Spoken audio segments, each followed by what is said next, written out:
Bridgewater football coming off a 21-0 loss at Randolph-Macon, a game where the offense struggled to move the ball. The defense did keep you in it. It stopped, I think, 6 straight drives, a couple of short fields, but ultimately just what happened there. Well, I think the conditions really played right into Randolph-Macon's strength. With the rain and the wind, it really kind of became about power. It became a game about, it was played in the box. So, once we lost the ability to throw the ball effectively and keep the field spread, we just weren't physical enough on the offensive side to get our running game going. You're right. I think our defense and our punter, our kicking game, really kept us in the game up until the fourth quarter.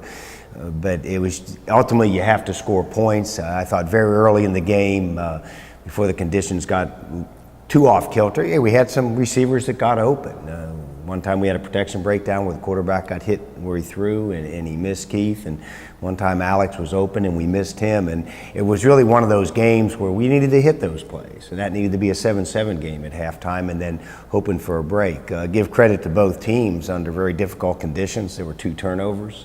We had an interception and they had a fumble, but it was a game where they deserved to win it, even though there were elements in our game that really had winning efforts.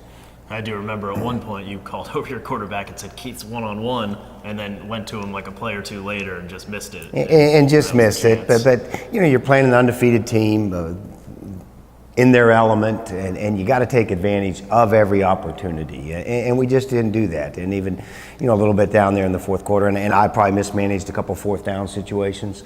With the people that I was running, and when you go for those on 4th and 1, you better get them, and we didn't. We got down in there right before the half. Jay made a great throw, and we had Keith one-on-one. Now, their kid made a great play to get in there and break it up, but ultimately my guy's got to be better than your guy, and in a couple critical situations we weren't down there, particularly on the offensive side of the ball. And both quarterbacks were banged up in that game, so now I don't know if it's a case of Shenandoah has to prepare for 4 different quarterbacks, or you've been trying to prepare possibly for 4 different quarterbacks. But it just, going into this weekend, I guess, how do you get the offense, whoever's out there, to move the ball? Well, when I talked to the kids, and they're all aware of our situation. I mean, by the end of the third quarter, we'd lost both quarterbacks down there. Playing your third quarterback in a game is always difficult because he really doesn't get work during the week. I think in Jeremy, we have a guy that we're blessed. He stays mentally engaged, so he knows what to do.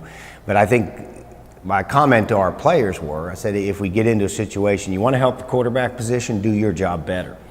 Do your job better. And I think that's got to be their approach. I think our defense has to continue to play, and they're going to get a completely different challenge this week. They're going to go from a power grind football team that they showed they could handle, eliminate a couple big plays, and that's a 7-0 game. But now they're going to go to a spread and speed team, a kid that has a big, strong arm quarterback. They're going to put fast perimeter people on the outside, and I think they're going to look at the last touchdown that Randolph-Macon had against us on a 3rd down, where they got one of our secondary guys isolated and beat him, and say that's the plan. If Bridgewater is having quarterback issues, make them play from behind, and it'll be a big challenge for our defensive front. Those guys have done a nice job on the defensive side, but when you play defense in college football in this air, you change every week.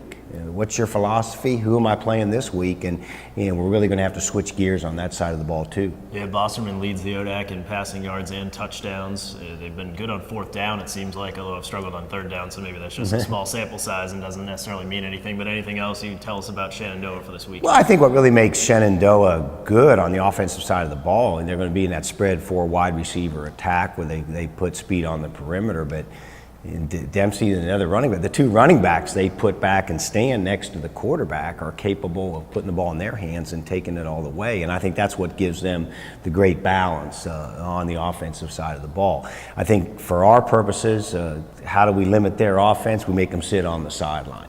I think the formula that we've shown for us to be successful in, as I talked to our players in the first 50 minutes of Gettysburg and the first 50 minutes of Hampton-Sydney, where we were a pretty good football team, really on both sides of the ball, we have to run the football well. I think that allows us to get control. That allows us to kind of control the tempo and the pace of the game. And I don't think there's any question.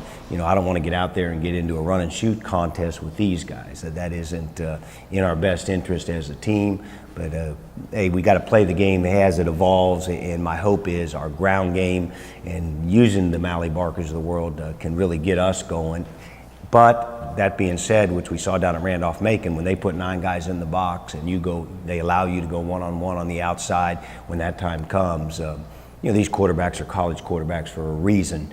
They got to be able to go one-on-one, and that's a matchup we have to win. And just one thing I will say about the team, sort of looking at it from the outside, I know coaching staff, you just have to look 1 week at a time, but this team does seem to have shown the ability to bounce back. I think there were question marks going into the Gettysburg game.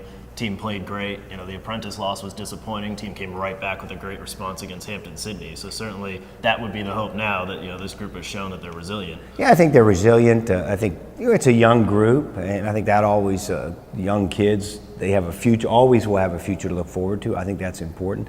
I think our seniors that are playing are our kids that are dedicated, and I don't think there's any question. We're 1 game out, if you want to look at it from that way. And our goal coming into the season was I wanted to be playing our best football the back half of the season. I wanted it to be like a couple years ago where by games 8, 9, and 10, everybody in the ODAC said this is the team I want to avoid. And that's certainly our goal. My hope is our kids will play hard. You come in and when you look at the ODAC, and I don't get into comparing scores because they're all over the board on Saturday when you look at them, but I come in and I study the people and I see the film, and hey, there's people I have a lot of respect for, but there's really nobody we put that film on Sunday when we start our intense in-season study for them and show it to our kids on Monday that our kids look at and say, boy, this is an unbeatable group. I have to get lucky to beat these guys. It isn't the case. There's some good teams out there, but it's a team that plays well early. I think momentum's important for our team, and as you mentioned earlier, I think going up to Gettysburg and coming back from Hampton-Sydney, I had a group of kids that had a point to prove, and they're probably one of those point to prove football teams. I hope they have a good point to prove this week in front of a good Shenandoah team.